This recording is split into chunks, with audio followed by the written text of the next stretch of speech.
श्री सुमंत जी महाराज राम नाम के मूलधन को लेकर यश की प्रॉफिट कमाने के लिए गए थे। यश का प्रॉफिट तो मिला नहीं, मूलधन रूपी प्रभु राम को और गवा करके आ गए।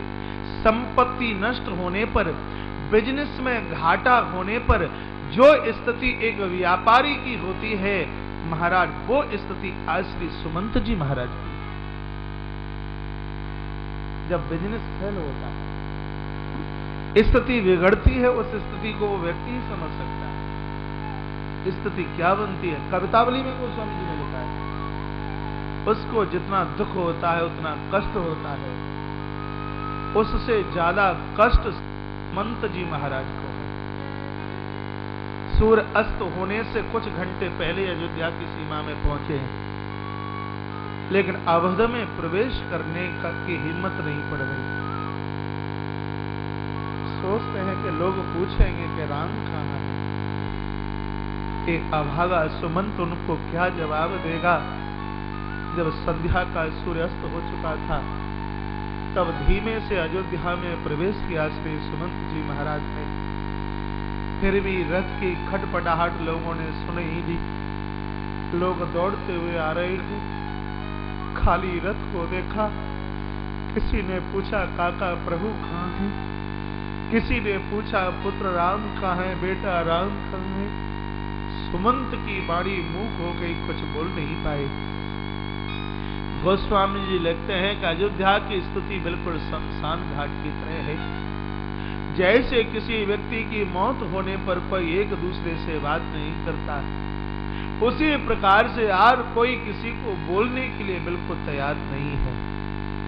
श्री सुमंत जी महाराज ने अपना रथ माता कौशल्या के भवन के सामने खड़ा कर दिया, क्योंकि राम वनवास के तत्पश्चात महाराज अवधेश दशरथ कैकेयी के भवन को छोड़कर माता कौशल्या के भवन में चल के आ गए।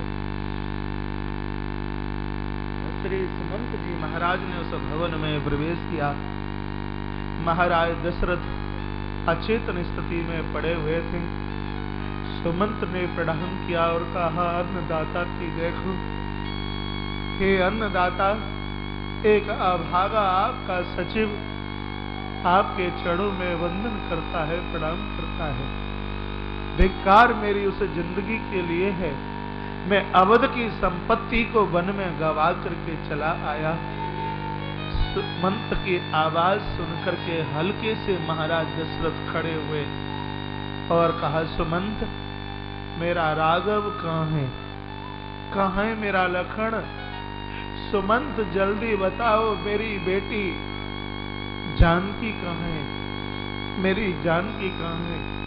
सुमंत ने रो रो करके कहा, अन्नदाता, मैंने प्रभु को जब वापस आने की बात कही तो राम रो पड़े और मुझे रो रो करके कहा, काका मेरे पिता को बोल देना कि राम बड़भागी है, जिसको दशरथ जैसे पिता के घर में जन्म लेने का सौभाग्य प्राप्त हुआ। मेरे पिता को बोल देना कि वो किसी भी प्रकार की चिंता न करे, और मेरे पिता को ये भी बोल देना कि हर पुत्र को आशीर्वाद देने का अधिकार उसके पिता को होता है। लेकिन पिता के चरणों में बैठ करके ये मैं बात बोलता हूं कि ऊपर आकाश रहेगा और नीचे धरती रहेगी, तब तक राम के पिता महाराज दशरथ का नाम चलेगा, तब तक महाराज दशरथ का नाम चलेगा। वो मुझे आशीर्वाद दें, मैं अपने पिता के कहे हुए उस शब्द को प्रमाणित करके आऊं। मेरे पिता के चरणों में मेरा वंदन, मेरा प्रणाम जाकर के समर्पित करना। हे अन्नदाता, मेरी आंखों के सामने से एक नाव मंगाई गई, पास इकट्ठा हो गया। तापस अंध साप सुधी आई, कौशल्य ही तब कथा सुनाई। एक श्रवण की हत्या और अंधे माता पिता का श्राप, पूरा पाप आज महाराज दशरथ की आंख के सामने नाचने लगा। कैकेयी माता को तो महाराज ने पूरी बात पहले सुना रखी थी, लेकिन कौशल्या को आज बताया। काहे कौशल्य, मुझसे इतना बड़ा अपराध हुआ है, ध्यान से सुनना। ये किया गया पाप कभी पीछा नहीं छोड़ता। परमात्मा के पिता को इस अपराधों ने नहीं छोड़ा। मरते समय श्रवण कुमार की हत्या, श्रवण कुमार की मौत महाराज की आंखों के सामने नाच रही है। एक ईश्वर के पिता को पाप ने नहीं छोड़ा, तो हम और आप कैसे बच सकते हैं? अपराध करने से पहले विचार कर लेना कि हमसे कोई बहुत बड़ा जघन्य अपराध तो नहीं हो रहा। एक बार अपने आप में विचार जरूर कर लेना। हत्या आंखों के सामने नाचने लगी। रो पड़े महाराज दशरथ और कहा, देवी अब मेरा जीवन नहीं है, अब मेरी जिंदगी का अंत है। और मुंह से एक ही आवाज निकली है, हाँ रघुनंदन प्राण प्रीते, तुम मेरे पुत्र नहीं, तुम पूरे रघुवंश के बेटा, तुम बिन जियत बहुत दिन बीते। दुर्भाग्य मेरा है कि बेटा राम तुम्हारे बिना मैं अभी तक जीवित हूँ। हाँ जानकी लखन, हाँ रघुवर, हे बिटिया जानकी, क्या तुम्हारा दुर्भाग्य रहा होगा कि मुझ जैसा ससुर के रूप में तुमको ये प्राप्त हुआ। हे बेटी मैं तुम्हें भी रोक नहीं पाया। हाँ रघुवर, हे रघुकुल के श्रेष्ठ पतंग पुत्र, मैं तुम्हें रोक नहीं पाया। रोते रोते महाराज दशरथ के मुंह से एक ही आवाज निकली, पुत्र राम बेटा, इस जगत में राम जैसा बड़भागी पुत्र नहीं, और इस दुनिया में दशरथ जैसा अभागा पिता अब जन्म नहीं ले सकता। पुत्र मुझे क्षमा कर देना, बेटा मुझे क्षमा कर देना। और 6 बार राम राम कहकर अपने शरीर को शांत महाराज ने किया। राम राम कही राम कही, राम राम कही राम, तन पर हरि रघुवर विरही, रायु गयो सुरधाम। 6 बार कहा राम राम राम राम राम, 6 बार राम राम। भैया नो सिग्नल, इसको सही कीजिए। नितिन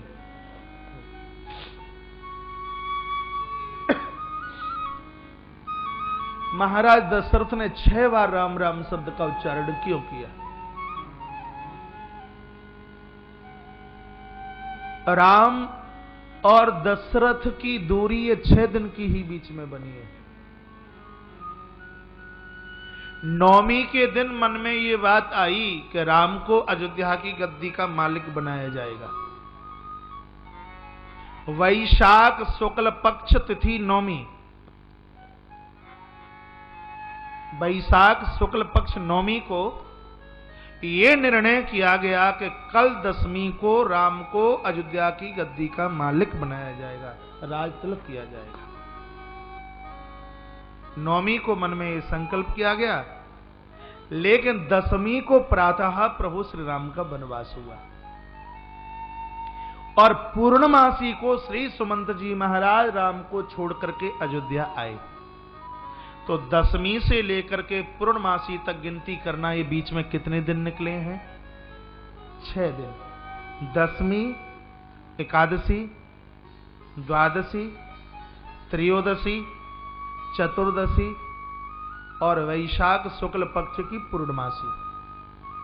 महाराज दशरथ का शरीर वैशाख शुक्ल पक्ष पूर्णमासी को छूटा, वो भी रात के समय।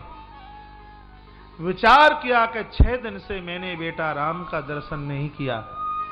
उसके प्रायश्चित के लिए महाराज दशरथ ने 6 बार मुंह से राम राम शब्द का उच्चारण किया।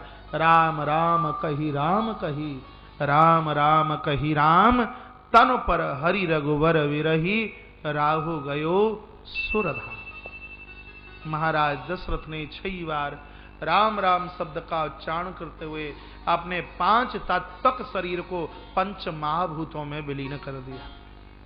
गोस्वामी जी ने लिखा कि जन्म लेने का और मृत्यु स्वीकार करने का सौभाग्य तो महाराज दशरथ ने ही प्राप्त किया। अंतिम समय जिसकी श्वास के ऊपर प्रभु राम के नाम का उच्चारण हुआ, ये कोई साधारण बात नहीं हो सकती। गोस्वामी जी लिखते हैं, जन्म मरण फल दशरथ पावा, अंग अनेक अमल जस छावा। अन्न मरण फल दशरथ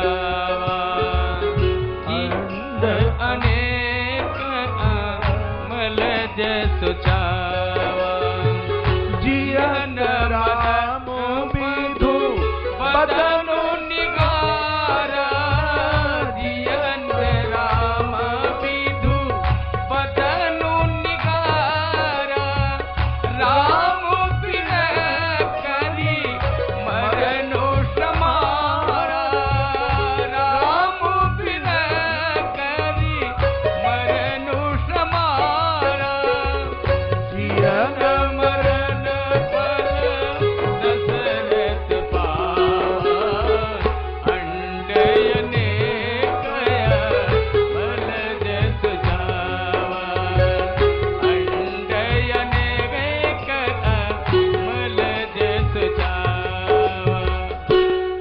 आपके चरणों में मेरी एक प्रार्थना है, वो ये है, जन्म लेने का और मरने का सौभाग्य यही है कि हमारे जाने के बाद ये दुनिया हमें याद करती रहे।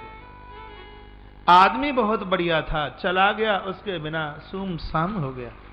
हमारे मध्य में पूज्य चरण, पूज्य स्वामी, सनातन धर्म संस्कृति की एक ताकत, एक स्तंभ, भारतीय सनातन संस्कृति के एक सुंदर नक्षत्र, पूज्य चरण महामंडलेश्वर पूज्य स्वामी श्री अखिलेश्वरानंद जी महाराज श्री जी का आगमन हुआ है। जोरदार तालियों के साथ में मान कीजिए, सम्मान कीजिए। और बहुत देर से मैं व्यास गद्दी से प्रतीक्षा कर ही रहा था कि स्वामी जी अभी तक नहीं आए, अभी तक नहीं आए, अभी तक नहीं आए।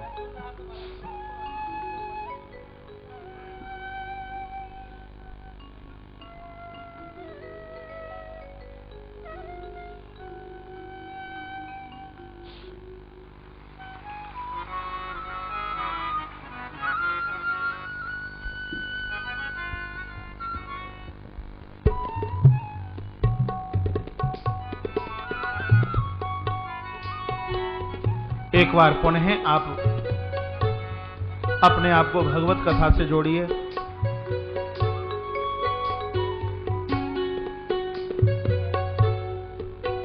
व्यासपीठ से निवेदन,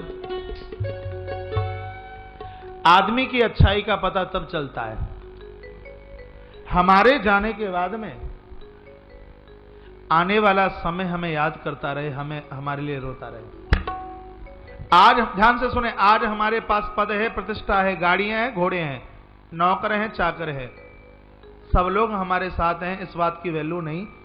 हमारी हकीकत का तो पता तब लगेगा कि हमारा शरीर छूटने के बाद हमारी अर्थी के साथ शमशान घाट तक कितने लोग गए हैं, हमारी असलियत का तो पता तब चलेगा। सितारा टूट जाने पर अभी आकाश बाकी है, कभी का बुझ चुका दीपक परंतु प्रकाश बाकी है, भले ही मुरझा गया है फूल लेकिन सुवास बाकी है, नहीं है व्यक्ति पर उसका अमर इतिहास बाकी है। आदमी मरता नहीं, उसकी अच्छाई चलती है, उसकी अच्छाई का नाम चलता है। महाराज दशरथ का शरीर आज 5 भौतिक तत्वों में विलीनित हुआ है। महाराज के पार्थिव शरीर को तेल के कड़ाबे में रख दिया। माताएं छाती पीट पीट करके रो रही हैं। याज्ञवल्क्य जी महाराज सावधान करते हैं महात्मा भरद्वाज जी को कि गुरुदेव वशिष्ठ ने आकर के देवियों को समझाया, कहा मेरे सपुत्र मारे गए विश्वामित्र के द्वारा, मैं क्या करूं। हे देवी, राजा का तो नाम अजर हो गया, अमर हो गया, अब तो वश जैसे अवध के प्राण बचे वो करना है। शीघ्र ही श्री भरत को बुलाया जाए। महाराज 4 धावों को बुलाया गया, कई देश भेजने के लिए तैयारियां की गई हैं। मां कौशल्या रो पड़ी और रो करके कहा कि मेरे भरत को महाराज की मृत्यु की सूचना मत दे देना। यदि मेरे पुत्र भरत को यह समाचार मिला तो मेरा भरत यहां तक जीवित आ ही नहीं पाएगा, अपने प्राण छोड़ देगा। धावहु बेगे भरत पहु जाहु, नपसुदि कतहु कहूं जन काहू। महाराज की मृत्यु का समाचार किसी को ना मिले। दौड़ महाराज ये धाव तो कई देश की तरफ जा रहे हैं और इधर रात्रि को भयंकर सपना देखें, राति भयानक सपना। 4 पाई से धड़ाम से भरतलाल जी नीचे गिर पड़े। भयानक सपना देखा, शत्रुघ्न महाराज को जगाया, कहा भैया पता नहीं लगता, न जाने मेरे अवध में न जाने क्या अशुभ हो गया।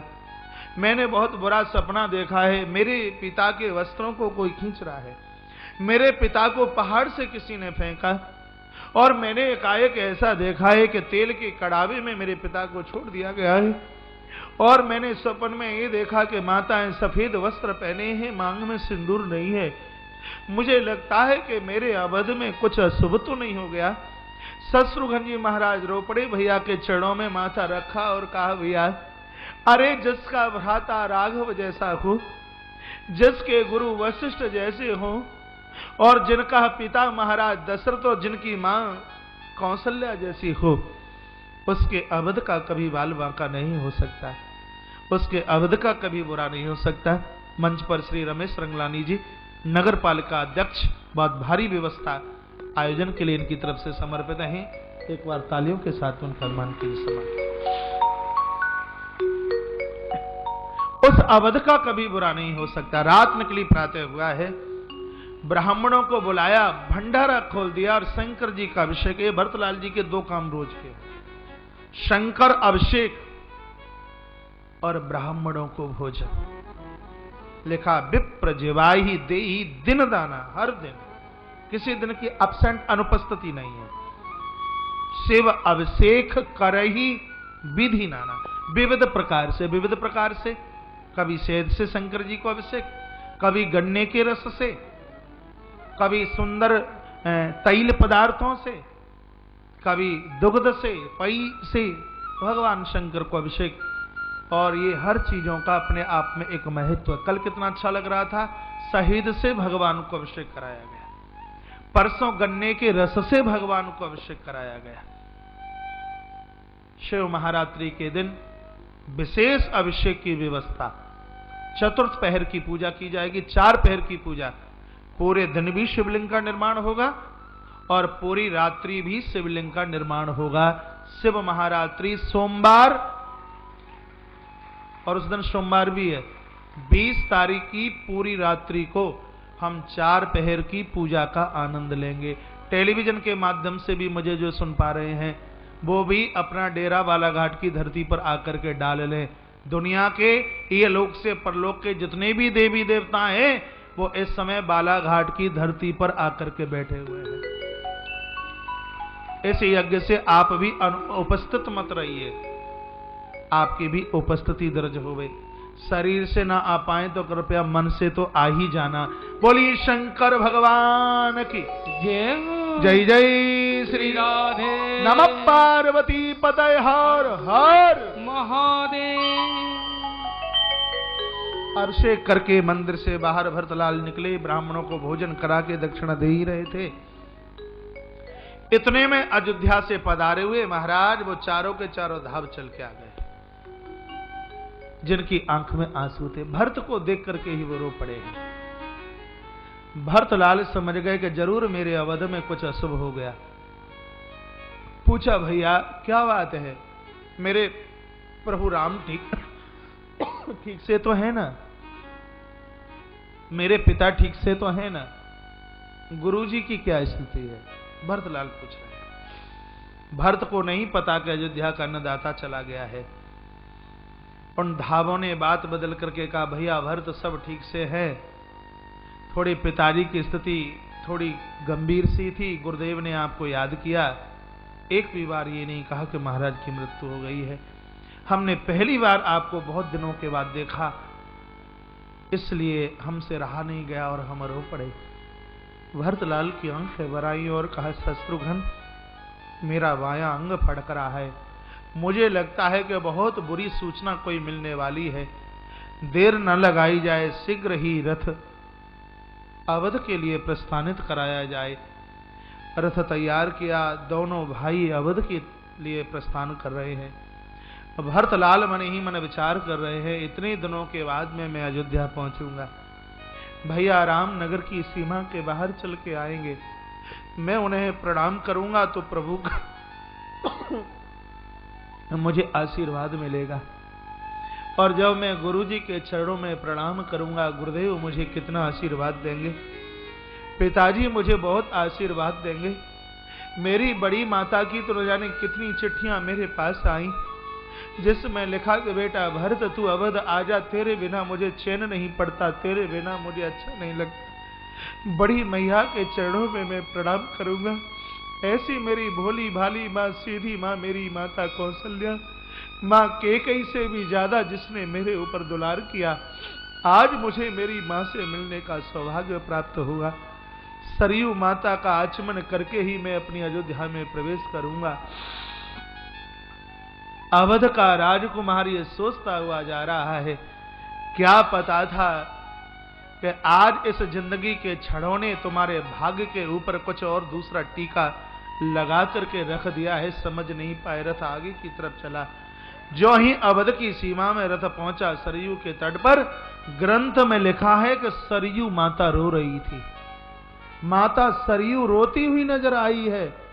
रथ से नीचे उतर के आए भरत मां सरयू को चरणों में साष्टांग होकर प्रणाम किया और श्री भरत ने कहा कि हे मेरी मां, आज मैं पहली बार देख रहा हूं कि तेरा तट शून्य है, नहीं तो यहाँ हजारों हजारों लोग आचमन और स्नान करते हुए नजर आते।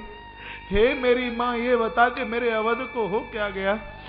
मेरा भैया राम यहाँ मुझे नजर तो नहीं आता, मेरे पिता नजर नहीं आते। हे मेरी मां बता, मेरे अवध को क्या हो गया? आज मां सरयू बोलने में कुछ सक्षमित नहीं हुई। इतने में रथ अवध में प्रवेश करता है। लोगों ने महाराज भरत को आते हुए देखा। एक दूसरे ने कहा कि भरत आ रहा है। लोगों ने अपनी अपनी आंखें बंद की। भरत की कोई शकल देखने को तैयार नहीं। श्री भरत को देखकर सब लोग पीठ दिखा करके खड़े हो गए। भरत इतने पर भी नहीं कुछ समझ पाए। भरत को लगा कि ये लोग मुझे बात क्यों नहीं करते। श्री भरत ने अपने सारथी को कहा कि मेरा रथ माता कैकेयी के महलों के सामने खड़ा कर दिया जाए। गोस्वामी जी को पूछा गया तो इसका मतलब यह है कि राम वनवास में भरत का हाथ है, इसलिए रथ कैकेयी माता के महलों की तरफ जा रहा है। गोस्वामी जी ने कहा भैया भूल करके भी ये बात मत बोल देना। राम वनवास में श्री भरत का हाथ कभी भी नहीं हो सकता। कैकेयी मेरी मां है, ये सोचकर भरत का रथ कैकेयी माता के महलों की तरफ नहीं, ये सोचकर भरत जानते हैं कि मां कैकेयी का दुलार प्रभु राम के ऊपर इतना है कि 24 घंटे में से 20 घंटे भैया राम माता कैकेयी के महल में रहते हैं। जहां राम होते हैं वहां बड़ी मां होती है, जहां राम होते हैं वहीं लखन, और जहां भैया राम होते हैं और वहीं पिता दशरथ भी वहीं होते हैं, और जहां राम होते हैं और वहीं गुरुजी भी वहीं होते हैं। तो भरत ने मन में विचार किया कि यदि मैं प्रभु के तरफ में अपना रथ आगे की तरफ लेकर के चलूंगा, ये सब के सब मां के दरबार में होंगे, तो सबका दर्शन करने का एक साथ मुझे सौभाग्य प्राप्त हो जाएगा। ऐसा विचार करते हुए श्री भरतलाल जी माता कैकेयी के महलों की तरफ चले। दरवाजे पर मंथरा बैठी हुई थी। रथ पहुंच गया। मंथरा ने भरत को आते हुए देखा, दौड़ी है और सीधे कैकेयी के पास पहुंची और कहा महारानी जो भरत का आगमन हुआ, भरत का आगमन हुआ है। चतुर्मुख दिया, चतुर्मुख दीपक जला करके आई, लेके आई। कुसंगति का दुष्प्रभाव देखिए। घर में पति की मरी हुई लाश रखी है, पार्थिव शरीर रखा हुआ है, और ये चौमुखा दिया जलाती हुई भरत की आरती उतारने के लिए बाहर आई है। कैकेयी मां बहुत बढ़िया थी। माता कैकेयी की आत्मकथा मैंने भी पढ़ी है। मां कैकेयी का चरित्र सूक्ष्मता से मैंने भी पढ़ा है, और परसों के दिन में बोल भी रहा था कि मंथरा भरत मात पे गई विलखानी। कैकेयी शब्द नहीं, भरत मां शब्द लिखा है, इसलिए क्योंकि पता था तुलसी को कि लोग कैकेयी माता को गाली निकालेंगे। लेकिन ये भी ध्यान रखना, भरत मात, भरत साधु हैं, साधु की मां कभी बुरा नहीं कर सकती। लेकिन जब कुसंगति का प्रतीक बीच में कैकेयी मंथरा जैसी कुसंगति चल करके आ जाए, तो एक राम की भक्तानी को भी अपयश का घूंट पीना पड़ा। महाराज इसलिए कथा के माध्यम से पुनः कहना चाहूंगा कि सकटम पंच हस्तेन 10 हस्तेन बाजिनाम हस्ती सत हस्तेन देश त्यागे न दुर्जनम। बैल से 5 हाथ दूर,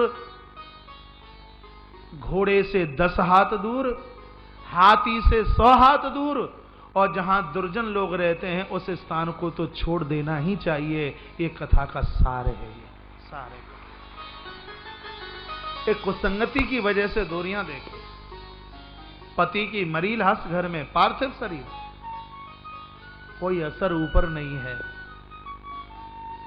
चौमुखा दिया लेकर आरती उतारने को आई है, और जैसे आसन पर भरत को बैठाया गया, आरती उतारी गई, पर बगल में पास में आके बैठ गई।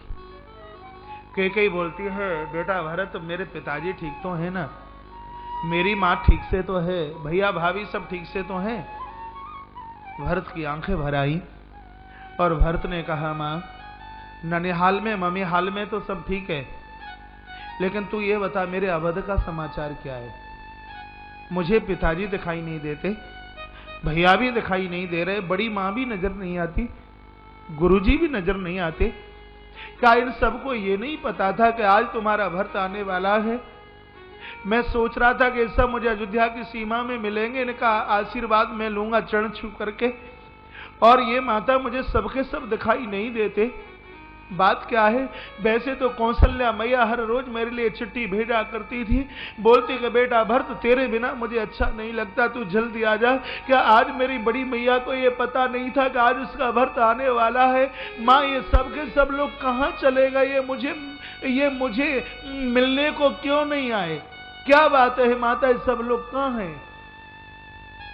भरत के रोते हुए आंसुओं को कैकेयी ने देखा है, और कैकेयी कहती है, बेटा भरत चिंता ना कर, मैंने तेरे लिए वो किया है जो विश्व की कोई भी मां अपनी संतान के लिए इतना बढ़िया नहीं कर सकती। मैंने वो किया है। ताली क्यों बजा रहे हो? कैकेयी की करामात आपको अच्छी लगी है क्या?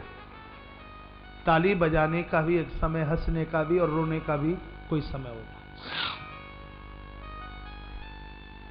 सब कुछ मैंने बढ़िया किया, तात बात में सकल संभारी लिखा है, मैंने सबको संभाल लिया। भई मंथरा सहाय विचारी, मंथरा को बेचारी कह रही है, जिसने अवध के अन्नदाता को ले लिया, सीताराम सरकार को बन बनका कर दिया, अवध के भाग के ऊपर दुख का एक टीका लगा दिया, और ये कैकेयी उस मंथरा को बेचारी कहती है। भई मंथरा सहाय विचारी, मंथरा की सहायता से मैंने सब कुछ कर लिया, लेकिन क्या करूं, ये बीच में विधाता ऐसा रूठ गया। मैंने इतना सब कुछ बढ़िया किया था, कछुक काज विधि बीच बिगाड़ी, विधाता ने बीच में काम बिगाड़ दिया। अच्छा हो गया हमने कर दिया, बुरा हो गया तो भगवान रूठ गया। भरत को गद्दी मिली है मैंने किया, और महाराज की मृत्यु हुई, ये विधाता रूठ गया। पूरी की पूरी कथा हमारी और आपकी है। मकान किसने खरीदा? हमने। बेटे का विवाह किसने किया? हमने। ये इतना बढ़िया बढ़िया किसने किया? बंगला किसने बनवाया? हमने।